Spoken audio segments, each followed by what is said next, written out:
This is the technology that promises to set you free from big tech and government surveillance, but it might actually build the infrastructure for both.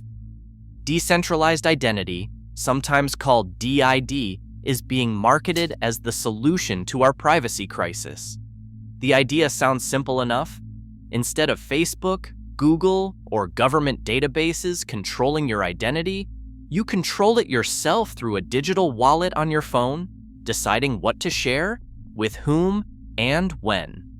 That sounds like exactly what we need, which is why a growing number of researchers, privacy advocates, and even insiders are now issuing warning that this technology could become something very different from what its creators intended.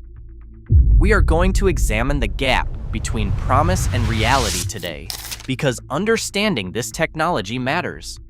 Governments worldwide are already building it, and by the time most people notice, shaping how it gets used may no longer be an option. Self-sovereign identity sits at the heart of decentralized identity, and its supporters want to flip the current system upside down. Right now, proving who you are online means handing over far more information than anyone actually needs. Showing your identification to prove you are over 21 also reveals your name, your address, your exact birth date, and more details you never intended to share. Proponents of decentralized identity claim cryptographic techniques like zero-knowledge proofs can change all of this. You could prove you are over 18 without revealing your actual birthday, prove you graduated from a university without showing your grades, and prove you are employed without anyone learning your salary. Christopher Allen, one of the pioneers behind this movement, argues that the technology can enable trust while preserving individual privacy, and he contends it is necessary because governments and companies are sharing tremendous amounts of information and correlating everything. The International Association of Privacy Professionals notes that self-sovereign identity supports users' control of their own identifiers and allows for selective disclosure, principles that line up with data minimization. That's the vision, and now we need to look at what critics actually worry about. Section 2. The warnings. These concerns are not coming from people who do not understand the technology. They come from people who understand it deeply, and that is what makes their warnings so unsettling. Harry Halpin, an MIT research associate who participated in the W3C standards body that helped build these systems, published a rigorous technical critique. He warned that deployment of these W3C standards for self-sovereign identity in use cases like immunity passports could lead to a dangerous form of identity totalitarianism. His specific criticism targeted the current standards as based on underspecified and often non-standardized documents that have substantial security and privacy issues. And here is the thing. There are now more than 94 incompatible methods for implementing decentralized identity, a fragmentation that benefits specific vendors rather than users. Philip Sheldrake, a researcher focused on socio-technology, offers an even more fundamental challenge. He argues that self-sovereign identity has distressing emergent outcomes, the antithesis of the hopes and plans of the self-sovereign identity community. His warning cuts deep. Put starkly, many millions of people have been excluded, persecuted, and murdered with the assistance of prior identity architectures. Brett Solomon of Access Now, a digital rights organization, delivered what might be the bluntest assessment. He said digital identity poses one of the greatest threats to human rights. If you connect digital identity to the Internet of Things, the algorithms and metadata identification, you have a building block of a totalitarian state. Even Vitalik Buterin, Ethereum's co-founder and someone deeply invested in decentralization, has cautioned that even privacy-preserving identity systems may enable long-term tracking and coercion. These are not abstract concerns, and we have real-world examples of what happens when digital identity systems go wrong. India's Aadhaar system covers over 1 billion people, making it the world's largest biometric identity program, and it was designed to reduce corruption while ensuring benefits reach the right people. The Right to Food campaign documented a different story: 57 starvation deaths since 2015, with at least 19 directly linked to Aadhaar failures. 11-year-old Santoshi Kumari died after her family's ration card was canceled because it was not linked to Aadhaar. She spent 8 days with barely any food before she passed. Ruplal Marandi, age 60, died after his family could not get rations for 2 months because biometric authentication kept failing. His fingerprints would not scan properly. 2 children in Bihar died after their families spent 8 months unable to get rations because they could not obtain an Aadhaar card. And it gets worse. In January 2018, journalists discovered that access to the entire Aadhaar database, the data of over 1.1 billion Indians, was being sold via WhatsApp for approximately $7. The World Economic Forum Global Risks Report called it the largest data breach in the world. The government's response was to file charges against the journalist who exposed it. Kenya provides another cautionary tale, where Human Rights Watch documented an estimated 40,000 or more Kenyan Somalis denied citizenship after their fingerprints appeared in both refugee and national ID databases. From 1992 to 2016, during drought and poverty, ethnic Somalis had registered as refugees to access humanitarian aid. When authorities cross-referenced the databases, these people lost their citizenship, and one affected person said they were effectively in an open prison in our own country for 16 years. China's social credit system, while often exaggerated in Western media, has documented enforcement actions worth examining. By June 2019, 26.82 million air tickets and 5.96 million high-speed rail tickets had been denied to blacklisted individuals. Human Rights Watch's Maya Wang described the penalties as wildly arbitrary. None of these systems were built by villains. They were built with good intentions, and the problems emerged from the architecture itself. This gets technical, but stay with me because this matters.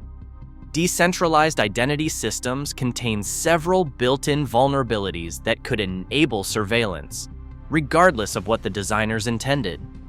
Experts call the first problem the phone home problem.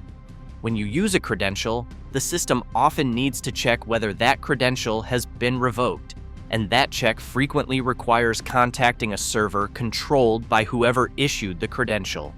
That means issuers can track when and where you use your credentials, your approximate location, which organizations are checking your credentials, and your usage patterns over time. Technical documentation confirms that a comprehensive usage pattern can be built without user consent. Credential revocation creates its own power imbalance.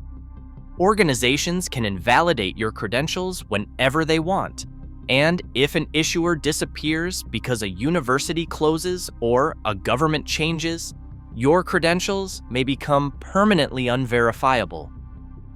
The decentralized branding hides another problem. These systems still require trusted issuers. Someone has to vouch that your credential is legitimate, whether that is a government, a university, or an employer, and these create centralized choke points. What the EU is building, called trusted issuer registries, which decide who can issue which credentials, amounts to centralization with extra steps. Correlation attacks remain feasible too. The W3C specification warns that identifiers of any kind increase correlatability, and even with selective disclosure, metadata like timing, frequency, and network origins reveals patterns.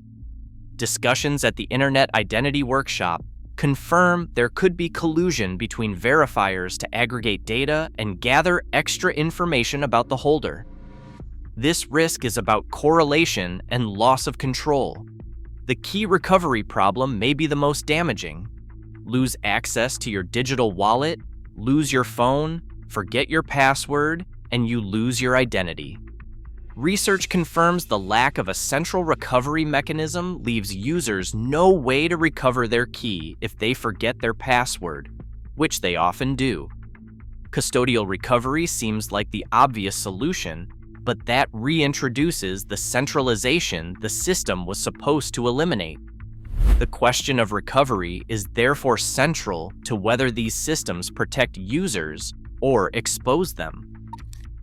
Who shapes these supposedly decentralized standards tells you everything you need to know. The Decentralized Identity Foundation's membership reads like a roster of corporate power: Microsoft, IBM, Google, Amazon, Meta, Mastercard, Visa, American Express, JP Morgan, HSBC, Barclays, and hundreds of others. Microsoft emerged as a dominant force through its Entra-verified ID product, and Evernym, the company that effectively founded the self-sovereign identity movement, was acquired by Avast in 2021, which is now part of Norton's parent company.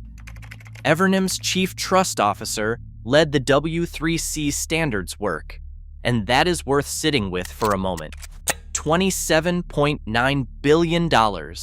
That is what the identity verification market was valued at in 2023, with projected 16% annual growth. These companies are not building infrastructure to eliminate their gatekeeping power, they are positioning to capture an expanding market. ID.me counts 27 million users, including IRS partnerships, and the company has faced sustained criticism. The ACLU described it as beset with privacy and equity problems. Clear, the airport security company, has enrolled 27 million users across 60 U.S. airports, and MIT Technology Review called it one of the largest private repositories of identities on the planet. Identity expert Kalia Young said, "We are basically selling our identity soul to a private company, who is then going to be the gatekeeper everywhere one goes." What the German Marshall Fund articulated captures the core concern. Tech companies will provide and manage a core duty of a sovereign state: identification and authentication of citizens. While we debate, governments are building. The European Union runs the most advanced framework anywhere in the world. New regulations require member states to offer digital identity wallets by December 2026, and regulated industries including banking, healthcare, and telecom must accept them by December 2027. Across 26 member states, the European Union has invested 46 million euros in pilots. That investment came with warnings. 504 scientists and researchers signed an open letter declaring this legislation radically expands the ability of governments to surveil both their own citizens and residents across the European Union. Mozilla, Cloudflare, and the Linux Foundation warned that certain provisions are likely to weaken the security of the Internet as a whole. The United States is proceeding more cautiously, with TSA accepting mobile driver's licenses at 22 airports, and 13 states currently offering them. Australia passed its Digital ID Act in 2024, backed by $288 million in government investment. The convergence with Central Bank Digital Currencies is where this gets truly concerning. 134 jurisdictions are now researching, piloting, or launching central bank digital currencies, according to the Atlantic Council. The Federal Reserve specified that any United States digital currency should be identity verified, not anonymous. What the European Data Protection Supervisor warned about central bank digital currencies applies here. They warned these systems could concentrate data in central bank hands, with high systemic risk of individual or generalized surveillance. Combine that with mandatory digital identity, and governments could block purchases, impose money, expiration dates, or restrict financial access for dissenters. What should concern us most is that we have seen this before. The internet was supposed to decentralize power, to democratize information and empower individuals. The Internet Engineering Task Force now officially acknowledges this reality. It notes that the web was envisioned and widely held to be a decentralizing force in its early life. Its potential as an enabler of centralization only became apparent when large websites successfully leveraged network effects to achieve dominance. Blockchain was supposed to eliminate intermediaries. Tim O'Reilly observed that blockchain turned out to be the most rapid re-centralization of a decentralized technology that he had seen in his lifetime. Over 1/3 of Ethereum nodes now run on Amazon Web Services. Harvard professor Shoshana Zuboff documented how technologies meant to liberate us have deepened inequality and stoked divisions.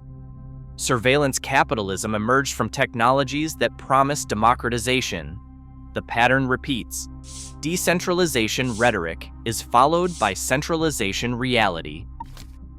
Defenders of decentralized identity argue the technology can resist misuse if designed correctly, pointing to zero-knowledge proofs, selective disclosure, and open-source requirements in regulations like the European Union framework.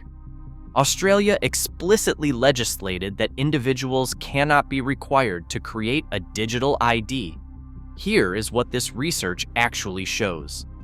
The technology itself is not the deciding factor. Every historical precedent, every governance incentive, every corporate interest pushes toward centralization and surveillance, regardless of original technical design. The real question is not whether decentralized identity can preserve privacy, it is whether the political, economic, and institutional forces shaping its implementation will allow it to. India's Aadhaar was not designed to cause starvation deaths, and the internet was not designed to enable surveillance capitalism. These outcomes emerged from implementation choices, economic incentives, and the absence of meaningful constraints. Digital identity. Infrastructure is being built right now, and the architecture taking shape today will determine possibilities for decades. The window for public input is closing. Whether this technology fulfills its privacy promise or becomes another vector for control depends on choices being made while most people are not paying attention. Now you are paying attention, and what you do with that is up to you.